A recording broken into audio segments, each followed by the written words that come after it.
E whainga tā Samoa, o le la au e mawhala o na la. E lea i se potopo se vave, na te toe au talaina, o Paia mamamalu o whātau tolia.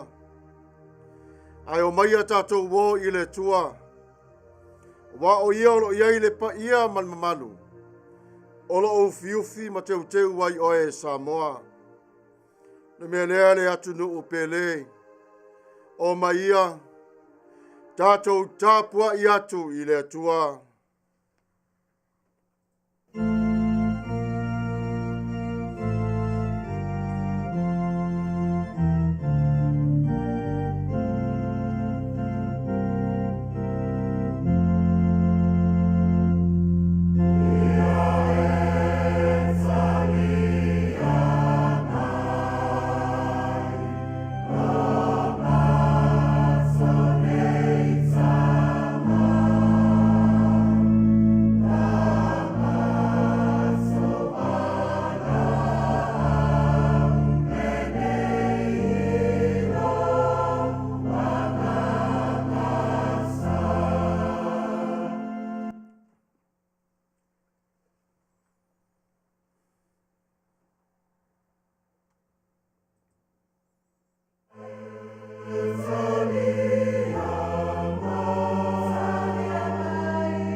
Ia o tau biloa o le alii o ia lava le atua.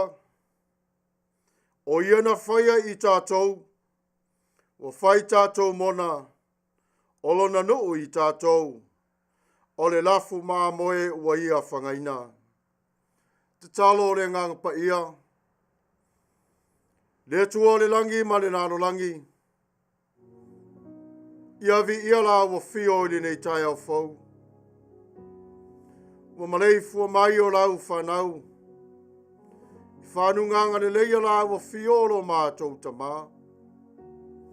O le nei tai au. O mātou au wā poto le li ie. E sulatu le vi inga ma le whaafutai i la wa fio. A mātou te wala au i la wa fio. Wha mole. Le anganga pa io la wa fio e wha pa ia ina o le nei Sauniga. Atua e fo i mau mātou nei tangata. Mātou te wala awa tuai marifai te li suafa o Jesu Kiriso. Lo mātou wali i ma lo mātou whaola. Amene.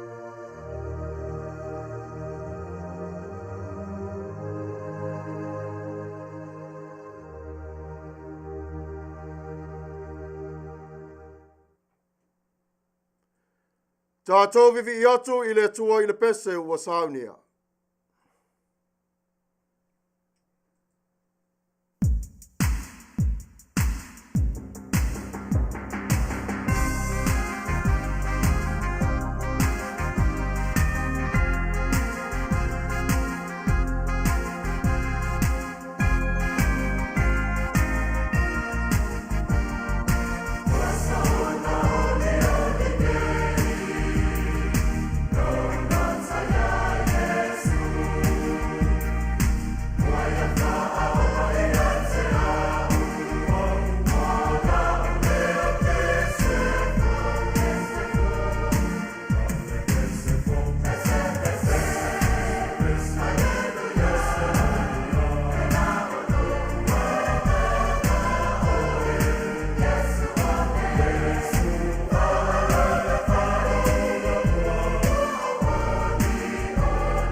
Mafuta Maia e whaitawina whaatuatuanga wha apostolo. Ngangana wha Samoa ma ngangana wha Peretania. Ua o whaatuatua i le atua le tama. O le eona le malosi malava. O le na whaia le langi ma le lalo langi. Wa o whaatuatua fo i a Yesu Keriso o lo na alo e tōtasi o lo tātou walii. O le na whanau e le anganga Paia. Na whanau mai a Maria le Tapua'i. O le na puapua ngā tia i le pule a Pontio Pilato.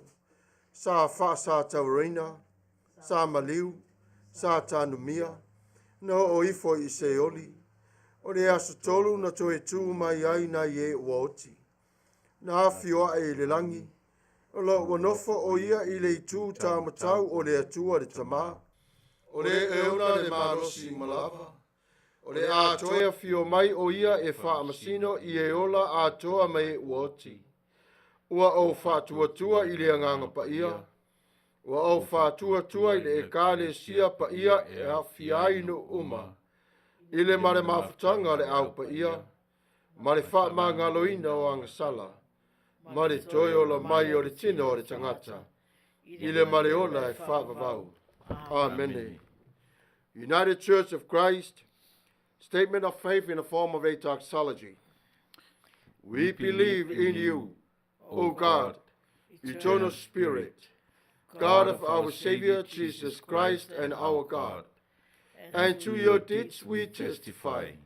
You call the worlds into being, create persons in your own image, and set before each one the ways of life and death. You seek in holy love to save all people from aimlessness and sin.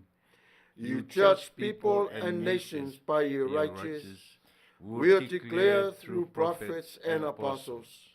In Jesus Christ, the man of Nazareth, our crucified and risen Savior, you have come to us and shared our common lot, conquering sin and death, and reconciling the world to yourself. You bestow upon us your Holy Spirit, creating and renewing the Church of Jesus Christ, binding in covenant faithful people of all ages, tongues, and races. You call us into your church to accept the cost and joy of discipleship, to be your servants in the service of others, to proclaim the gospel to all the world, and resist the powers of evil, to share in Christ's baptism, and eat at his table, to join him in his passion and victory. You promise to all who trust you forgiveness of sins and fullness of grace, courage in the struggles for justice and peace, your presence in trial and rejoicing, and eternal life in a realm which has no end. Blessing and honor, glory and power be unto you. Amen.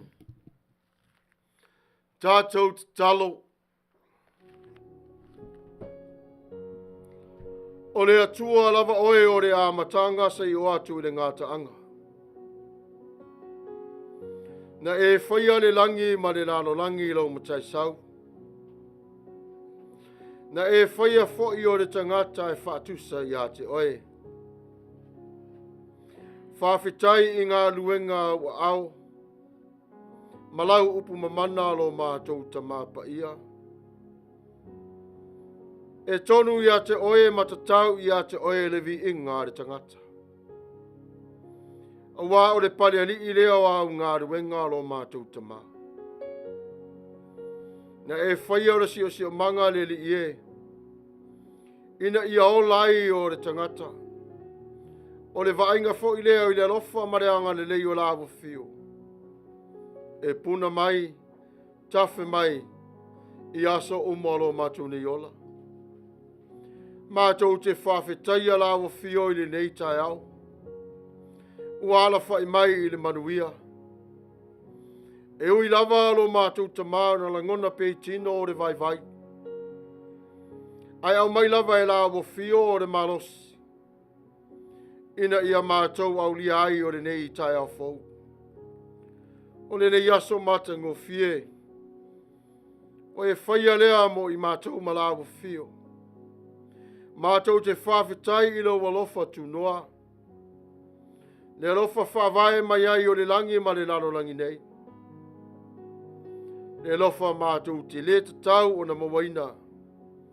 A ua whaia ilo whinangalo. O na oi o te maa o le alofa. E vi ia pe lava o la awa fio mo Faamanu-atu i vi inga te tau wai. O wao lea le tuolo mātou ta maa. Wa e whapopoina o le nei aso i o mātou nei ola. E ui lava o le whatea iai i mātou i pōpua ngā mawhaingata o whawhitauli. Malu i tanga fo i o le olanga. E la matia fo i lava si o mātou nei ola. Ai mātou te whaamanu i lo suafu. Oro e whātasi mai a te i mātou. E tele o te ua i mātou le li ie. Ai o le Mafuta mai o la fio. O mauai e mātou le tuolo mātou ta mā. Le nei a wanoa wha auro. Mātou te pati ai o la fio. Whawhitai i lau tau singa i rai le nganga. O me ai e le lingi mai te tonu i ate i mātou o le vai o le ola. Mātou te aifo i matau mamafa i upo la wafionga Paia. E mau ai e mātou o le ola Tapua'i i le nganga. Whawhitai le sami o le ea, le lau i le ele le li ie. O nei tai au e tolu lo mātou ta mā. We a fusia iai i mātou lau whanau. Ina ia mātou a ai mawheinu. Mātou mao o nai i le alofa ma le angarele o whaia e lau fio. Mātou te whawhitai. Wa e tafi e se mala mai a te i mātou. Au a Manuia ina i mātou. Ona o le tongi ola silina e Saunia mo i mātou. E afua mai a Yesu Keriso. Whawhitai le tualo mātou ta mā. I le nei alofa tele wa e fua i mai a te i mātou. Ia lava oe e whawavau lava. Whawhitai le tua mona i o mātou mātua. Nai mātou wafu ro lātou seifua. Aolo maua pe lava le fisota inga lo mātou ta mā. Nai o mātou mātua whalenganga. Te tono fo i o ainga. O no o malala whanga. Whawhitai tele lava i lo walofa marawanga lelei.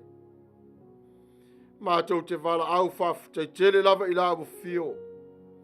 I me tele wa e fua i au ngā lea i lo mātou nei ola Tapua'i. Ia oe lo mātou ta mā. Whawhitai fo i mo se mātou o tunu peno Samoa. I lau tau singa alofa i a te i lātou. Mai le ao le malo, le masiofo. Le whionga le tamaita i pāle mia maran kāpeneta ma le pāle mene. Ia iai la o fio i ofisa SS ma tō whinga taitas. Ina i mawhai e lātou o na whātino ino o lātou tofi. Whapa ia ina mai i a te oe le li ie. Ina ia whai ai o re ngā ruenga le tua. O e wala au i a te i lātou mo whiliwhilia i lātou. Ia tau ave le whina ngalo o la wa fio. Manuia le tua o lo mātou tamā. Iao wharupenga ma wharitua. Le lātou ngā ruenga whita lo mātou tamā. Mātou te whawhitai lo lātou whatua Tapua'i. Whau whautua. Ma le whsosoani le whi au mari ngā ruenga. Le tua lo mātou tamā Paia. E tele i musuai le tangata e na uang sala. Ai sa e alofa pe i le tangata. Wai le mawhai e le tangata o na saoloto mai ina ua pa'u atu i le angsala le li ie. E wala au i la awa fio. Wha mole o leu mo wha le tonu. Le sasi wa ia te mātou. Opu mātou te tau te tala i ai. Le li ie. Alofa wha amangalo mai i mātou. o mātou māfou Fagalilo le li ie. O le vaai o mātou mata whetangofi o mātou lima. Sava vali o mātou vae le li ie. Mātou te ang sala pe lava. Ai wala au ila o fio le li ie. Le vā whero ai o mātou ma mātua. O lau oloa tāua. O lau au whai ngā ruenga. Ai whasiri siri la o fio. Lea li ie whamore mole. Tafi mala o la o fio ia te i mātou. Whamanuia mai ia te i mātou le li ie i le toto Iesu Keriso. Ave e se ai o anga sala o mātou ne o na whai. Le tualo mātou tamā. E wala au i la o fio le tuai. E uina vai vai o lo mātou ne o la Tapua'i. Ai whawhitai le Mafuta mai o la o fio. Ona o le whātou e senga le tua o Italiaina. E afua le ia Iesu Keriso. Le tualo mātou tamā. Alo whangia i mātou le nei lava i tūla. Maso o te toi o lo mātou nei ola. Mātou te wala awa tuai i la o fio le suafa o Iesu Keriso. Nai o mātou mana onga le tuai. Alo whangia i mātou teito tas. Alo whangia lo mātou nei ola whale nganga. Pui pui marutia pea i mātou i au pa ia o la o fio. Mātou te wala au le li ie. Nisi o mātua o lo tau tolia i mauta ngasi ngasi. O lo e sila fia mai ti ngā mawhaingta. O whala velave ia o lo tutupu i lo lato wola. O lo a fia ai lo lato tino. Ai wala au i la o fio i e alofa. Wha malo lo ma wha Manuia i a te i lato. Whapa ia la o fio e so se Sauniga lava i ni asu. So se whata whai taulanga. Ia iai la o fio. O nese fo i le tua lo mātou ta mao le au whale atu i lo maru manu. O e sila fia ngase ngaso i a te i lato. I anga sala. Matu ngā i tino. Leli ie. Wha Manuia. Wha Paia. Ma wha malo lo i a te i lato. Mātou te wala au i la o fio le tuai. Wha Manuia mai si whafonga o le tai a fau. Te o te mawhaiva le tua lo mātou te mā. O wā ngā ruenga whāta o toliaina o le vai aso le tua. Wha Manuia la o fio i ofisa whirwhilia. Ato ai fo i le tua maso tai tasi ana pokalame. Ua e si la fia lo na whātulanga ina. Mātou te tatalo i la o fio i le nei tu la. Wha Manuia la o fio i le lalo langi i atoa. Sa moa tu tō tasi malana whainga malo. Le lingi la o fio le Manuia i a te ilato. Te tuila ma manua. Le lingi la o fio le vai i sua susu mare o meli. A wale ngā ruenga tauta ia e le tua lo lato ngā whatia. I le nei lava i tu la lo mātou tamā. Wha Manuia le whainga malo longa si whafonga le tai au fau. I tu e fio le lalo langi rua e si le fia. Alo whangia i mātou le nei lava i tu la. Se taimi o numa mātou whātasi atu i lo maru Paia. Mātou te whaitau langa whātasi atu manisi o lau whanau. Ao le nei tu la lo mātou tamā. Whamanui mai lau fio i le nei Sauniga. I le suafa o Iesu Keriso. O lo mātou wali i ma lo mātou whaola. O te ole ma wala au o Tua'oi. Amene.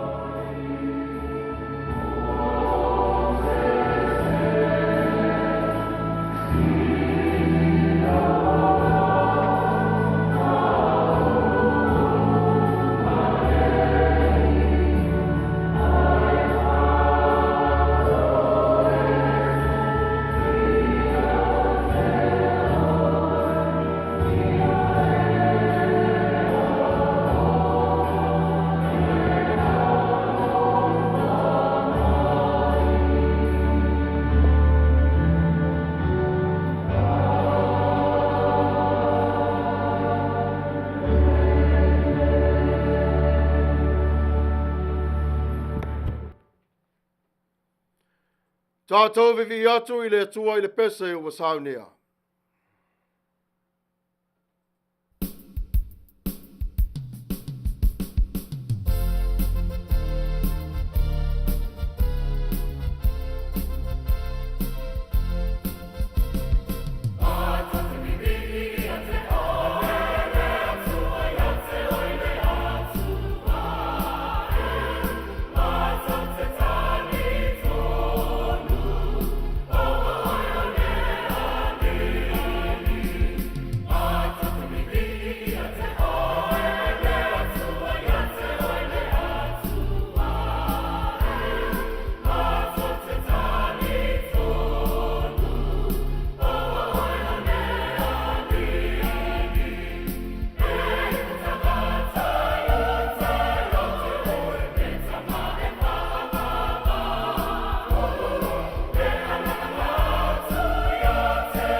Whaitawina o awhionga Paia le Atua.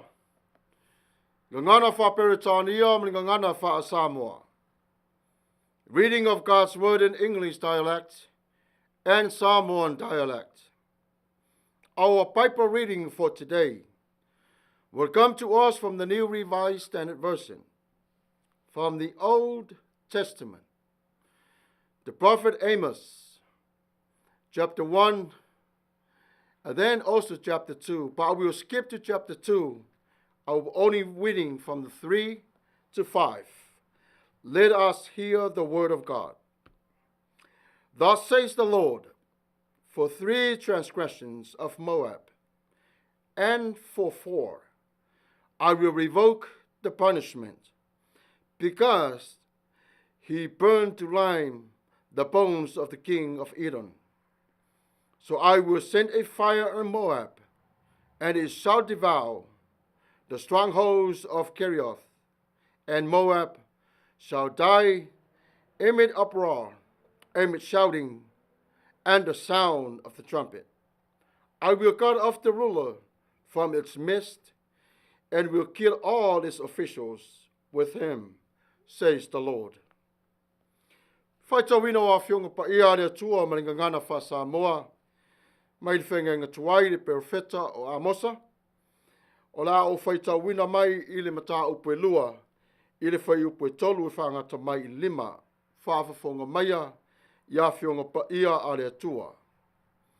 O lo whapea mai le lii, e tolu ang sala tam seku, e whafoi, o te leli liu ese ai lana sala. O wana lato solia i a kiliata, i o mea e soli ai saito. Ai o te tu ina atu le afi i le whale o Asaeli. E wha umuti ai fo i mauta o peniata. O te ngā wia fo i le wha mau wha lava o Tamaseko. O te wha umutia le ua mau i le vanu o aia vene. A toa male wa ure to to. O i pete ena. E ta whea fo i le nuu o su rio i kira. Ola o whetalai mai ai le Atua. Fa Manuia mai le Atua i le whaitawina o ana awhionga Paia. Ma ia tu mau pe lava o lona vi inga e whaavavau lava. Amene.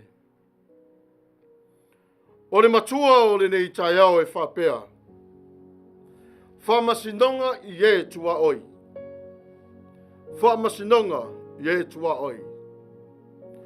O na whiriwhiria i leo le whai upu e tolu e whai mata i ala o le launga e whapea. O lo o whapea mai le Alii.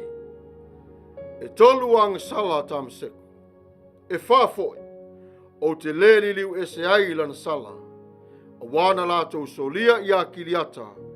I o mea e soli ai saito. I le mataupu mua o le tusi a perfeta. O Amosa. O le Faamasinoga leo nuu o Tua'oi o Israelu. O Suria, Filistia, Turo, e Toma, ma Amoni. Ai o le mata upulo na lua, o le toa sa o le atua i Moapi Mayuta. Ma le Faamasinoga o Israelu. Mata upu tolu. O le toa sa o le atua ma mea na alai. Le ngā ruenga wha perfitanga i Samaria. Le aso e tau atu i le atua o le anga sala Israelu ma ua asiasi atu ai i peteli i ngā ruenga ma ua vai e sine ai fo i nifo whatawhaitaulanga o na pā uai lea i le ele. O Amosa o se tangata whanga mā moe pe leo leo mā moe. Ma o se tangata e ngalue ina fo i o le mati. O ia fai wa iloa i te tonu o le malo i saute, po le malo o Utah. Ai sa valo atu o ia i le malo i matu, le malo le nao Israelu. Sa iai Israelu le tūlanga wha porkeki. I le tumutumunga o lan pule, ma se tūlanga le anga ai, o lo latu wha nof fatasi. Le nei wha nofo fatasi, Na fuai o na malepero lato wola faa le nganga. Wa nofo lava tangata ia rona ia tari tanunga. Yoe sa Tapua'i atu ila atou I tupua. Le nuu atoa. Ai maise lava I peteli. Lea sa Tatou o na vea manofoanga autu o le fale lotu le nuu. Ai ua lea o ngā. Walato whanofo nofo I fale ma walato wifo atu I tupua. Pe tusala I le tolu se fulu o tausanga. Talu o na valo ia e Amosa na faa umatia nei la e asuria. I le feta lainga le atua. Le lau mua o Samaria. E faa pena fo I na faa to I laloina I Israelu. E le tausanga e fitu se lau lua sumalua. A olo mana I le misia. Sa anofo tupu yusia. I yuta mai le tausanga tasi le afe. Mona tupu atu ane I Omaia o le tara lelei. Ai tona tus tu singa I le fitu se lau Faasifo. Ma le fitu se lau Iwa sumarilua. Na nofo Tapua'i o usia. Na nofo tupu fo I Abramo. Le lua Israelu mai I le tausanga. Fitu se lau lima sumatolu. I le fitu se lau Iwa sumatolu. A olo mana I le misia. O Amosa sau ma le nuu lea o te koa. Sa iei le nuu lea I te tonu o Yuta. Petu sa e se fulu o na maila le mamao e se mai. Ma Yerusalema. A rei whanau mai o Amosa, sa fesosoani se whawhine mai te koa, ina ia whaale leia le vao tā vita, malona ata li fo vale o Absalama. A tono le mafua I lea ana rangona ina ai o le ola whaale nganga, I to tono o le nei ata li. Ma ua wha Manuia ai o lana ngā luenga, ai o se ngā luenga I pito I siri o na tāua, wai le I manatu-autu iai o Amosa. Whimai e mawhai o na ngā lue o le tangata I le atua, e ala mai I a te ia. E whai o mea mawa e le atua I le ola o le tangata, I le masani I le ola o le vala awina. Na tāua fo I le perfecta o Sakaria. Maisi wha maunga wha pere tala wha solo pito, mai le nāwai taimi, sa iei se mafu e tele sa tupu I tono lu. I to tonu la o le tusupa ia, e mawhai ono tātou, wa ai le whaatata mai o le atua, o se leo ma moe o montangata. O oe ma. Ia vea o ia ma leo ma moe, ma tai ma puipuia I tātou I ona aupa ia. Au I nei, o lo whaaria e fo I lofa o le tua. E ui lava I lona to sā, ona o anga sala e tutupu mai, a le Faamasinoga le tua, e au ngā lea mo I tātou. Ina I ave ese ai o le leanga ai tu mau o le lelei. E ave ai e le tua o le lelei, ai tai ese fo I o le leanga mai lona nu. O ai le nu o le tua I le nei vai tau. O I tātou malava le laro langi atoa. Whemaina mo le mau o Tamaseko o le lau mua leo a rama. Iaso o mawai, sa avea I a rama manisi fo tasi o fili e sili na matau tia o Israelu. Ina ua mawai le whātoi do lawino a Suria. A rama I le tausanga fitu sa lau tolu sumalua. Na afu ai doa le lofa o le tua. I tangata o lona. Sa le to avea la Tamaseko ma se tasi o tangata pei o le moni I a te ia. Na fola atu e Amosa le Faamasinoga le tua. I le nuu ma le nuu. A tonu na aralanga tangata Israelu ina I wala tau whaalongo iawa inga na whaia le whasalanga I nei nuu. Aina tuu pēr e le tua I a te I lātou, ina I a lātou langona le salamo, ma to e fulu tiwa mai I a tu wang sala, mata lia o ia. O Israelu, wa fia lava Israelu I ola o olai. Wa le mawhaia Israelu o na alu ese mai I le anga sala, Faamasinoga e le tua Tua'oi Israelu. Na o wa ma I a te outou. Israelu na outou o sa I a te outou Ona o lo tō utalia o me au Maia le Tua'oi i a te oi. Wo o tō wifo atu i Tapua. A o lo o tō watua. O se Faamasinoga o whaatata mai ai le alofa o le atua i le tangata o whaapa'iaina i a te ia. Ai o le Faamasinoga foi o lo tāpena ai e le atua Tua'oi o tangata. Ina ia o la tau iloa tangata o whaapa'iaina i a te ia. E le whapela na o whaifeau. So se tangata o whanau fōina. Sa le mawhai o na te te Israelu i le mamafa o le angsala. Aina toi whaamanino lava i te tonu o le whitalainga o le ni mau e whapea. Toi te patau lai lava i le amatanga ina ua pa'u o le urua i tangata. Sa iai pe lava le alofa ma le anga le lei o le atua. O ana fuafuanga ina ia toine le iai o le ola. Lea wa tātou au sia mai ai o le ni asu. E ui lava ina whainga tālo tātou sāwaringa. Ai olo o Mafuta mai pe lava le atua ia te tātou. O le Faamasinoga le atua, awa e te whewhi ai. O le Faamasinoga le lei. Mo le lei o lo o langa. E moni ma wha maoni lana mau. O ia o le tamau le alofa ma le anga le lei. E le wha ilonga tangata le atua. Na te le Faamasino fo i se tase whape e sa oe a se se oe. Mai le atua. E tasi lava lan Faamasinoga i lana whanau. Ona e alofa i a te oe. Ina ia e ola i le olanga o le fia i a te ia. Ave ese ai le ang salama i a te oe. Na maliulo Yesu le sa tau. Tau nu ulo upui al fosoanga le atua. Lela wa iai i tātou le nei aso whe mai. O se sauwanga se anga sala wa afia iai tātou. Ua tali le atua. Wa mai au na whamangalo i lana whanau. O le vai tau o le whengainga sa ia whai le whengainga tuai. A o le aso le whengainga fōu. Wa iai i tātou i le anga le lei o le atua. Awa e te whaanoa noa pe e te ita. Pe iai se tasi o Tua'oi. O polonga o ia le tau sa ile lo nā lātu i le atua. O le taimi le nā. O lo i iai le Faamasinoga ta taua le atua o le lofa. I le lua te Tua'oi. E te tau o na tātou a mataina se whaasolonga le lei. Ina ia whaasao sa o aina tātou sa vavali whaatasi. Ma le atua. Le whina ngalo le nā o le atua i lo nu.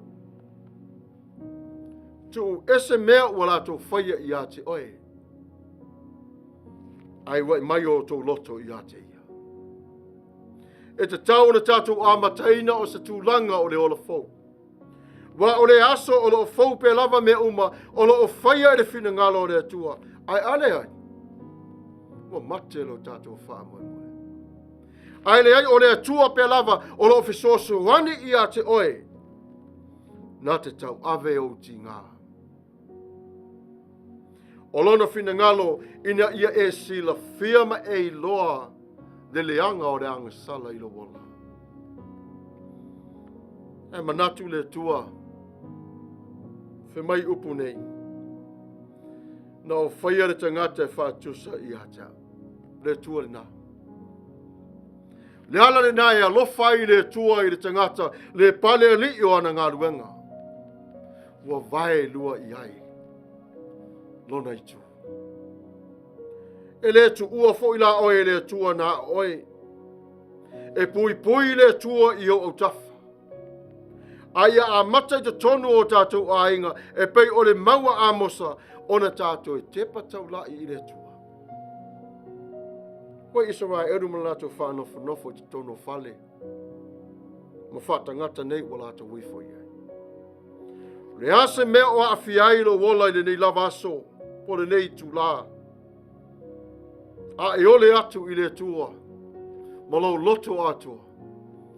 Nā te ave ese se mea o lo saise ti ai o lo wala.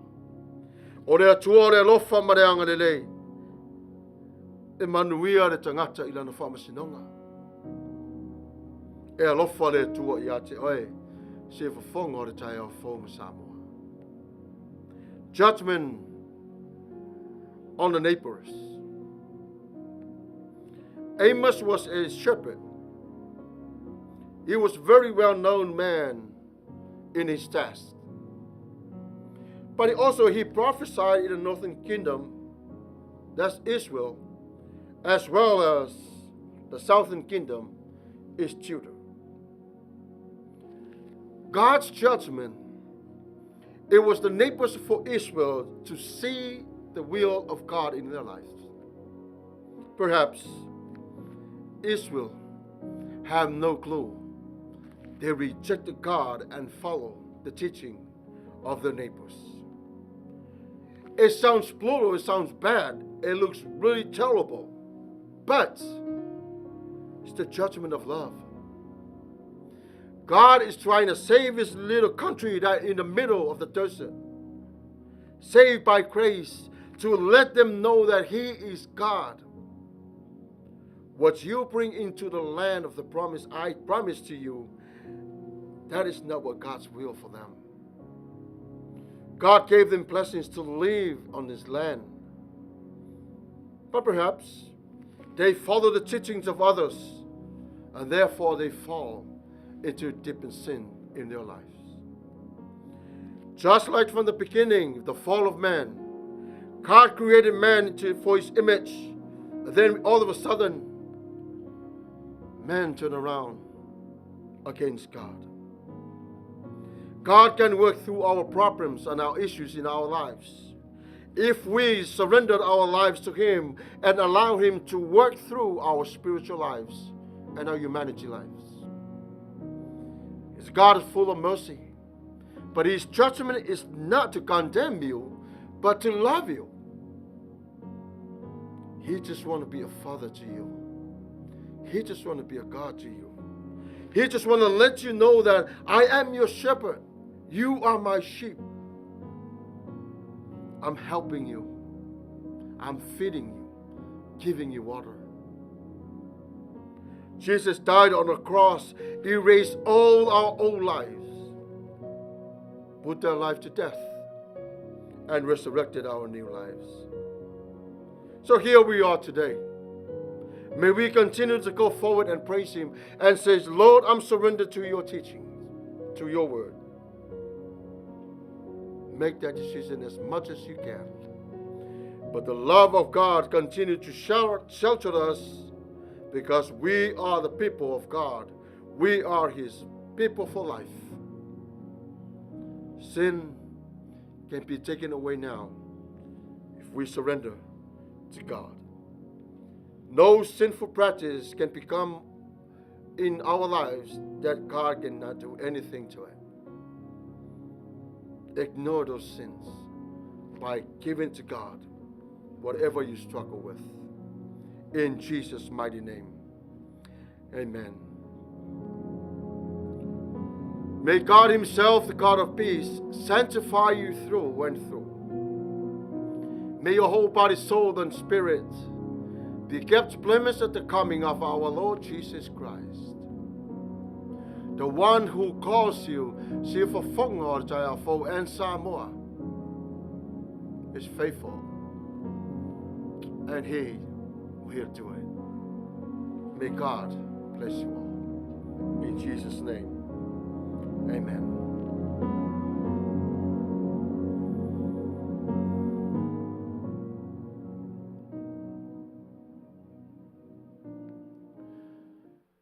Tatou vivi atu I le atua I le pese ua Sauniga.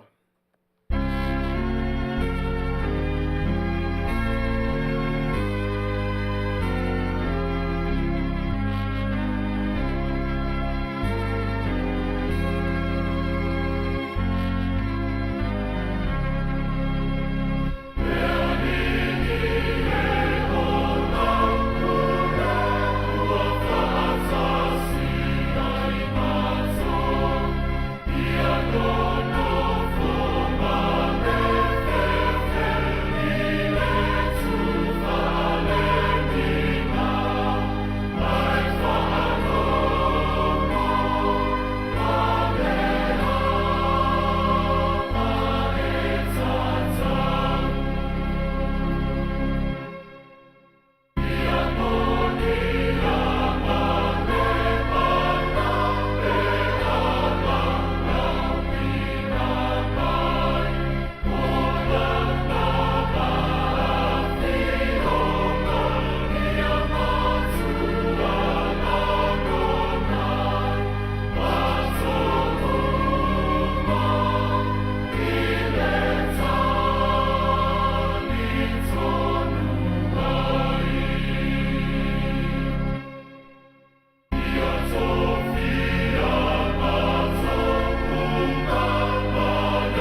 Ia, le tartununga o le ua Tatou o machi ui o Tatou Tapua'i le.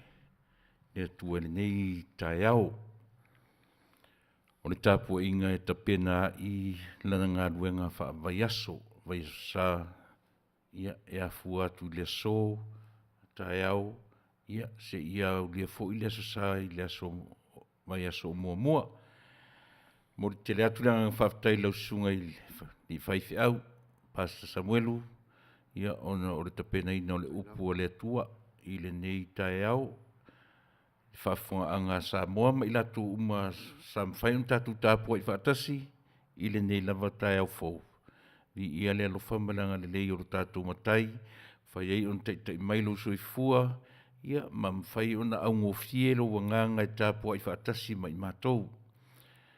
Ia, se teimi fo i mua, ia ole a whaawaua mātou sauninga o le nei aso sā, a o le nei lava i tūla, ia, e whaia umasui o le whaite au lea, mori atuna mātou ngang whaftai, tu saulo tō whamalo ulo mai tātou te tāpua i whatasi, ia vi ia lea tua i mea umwhai on tātou whaia.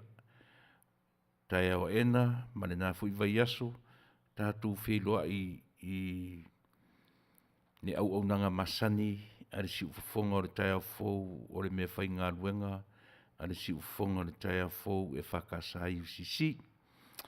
Ia, on whapele masa matu talamani, tele o e Samoa na lua, le malo tutu atasi, ia, mane whai ngā malo tutuila manua, tei nane so Samoa i se tawhaoni lo langi, ua mawhai on tāturu lotu whaatasi le nei tai au, ia whamania le tua, io nei tūlā o te toe o lo nāso Paia. Toi fua mai Manuia. Tātou whai u le talo. O manei ngā ruenga lau whanau le tuai. Whawhitai tere lava i lo wanga lofa ma lo wanga le lei.